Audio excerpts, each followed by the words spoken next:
Okay, and next up we have Jenni Stand. She was born and raised in Canada, but she resides here in Texas, and she always has her nose in a mystery book.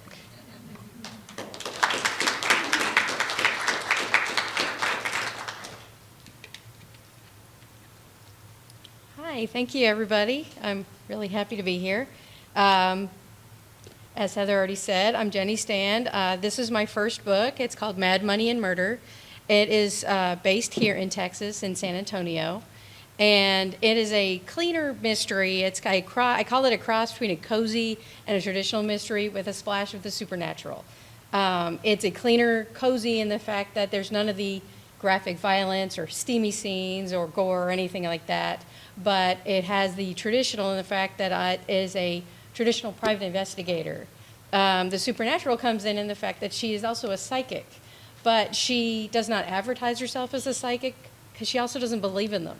She believes in herself, but she has yet to meet anybody else by herself except for frauds. So to this point, she just doesn't believe there's anybody else like her yet that she has met. But it is a cleaner mystery, and it's, like I said, based in San Antonio.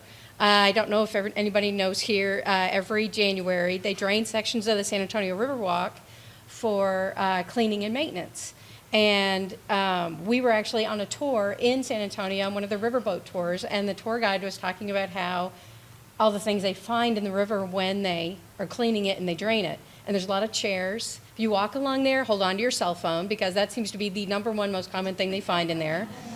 The coffee maker made the news because that had to be actually carried out of somebody's house and chucked into the river. I don't know if they ever figured that one out. But while he was telling us this, I went, well, what if they found a body? And so I have it that my protagonist is walking with her friend along the river while it's draining, and she's trying to decide if she still wants to be a private investigator. And it's during this walk that something catches her eye in the water, and she goes to the edge, and she realizes that it's a body that she's seen down there. And not only does she realize it's a body, but it's somebody she was asked to find. But she couldn't take the case at the time. And so now she kind of feels like she needs to take on what could be her last case to find out what happened to this woman. And so it's been described as a fun, fast read. I've had people, until recently, the fastest anybody read it was in a day and a half. And then a friend read it on an airplane. And she read it in about 6 to 7 hours and finished it. Literally, she couldn't stop reading it to the point that she was finished reading it at a bus stop, at a taxi stand in Rome. She was just, okay, I finished it. So it was kind of fun.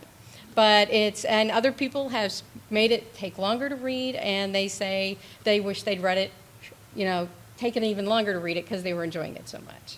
But it's available both at Texas Star Trading Company and at a couple of other stores here in town. The Gathering Place sells it for me, and most of you may or may not know Larry, the comic guy that has a shop here in town. He's usually pretty quiet for some people. For us, he's talkative.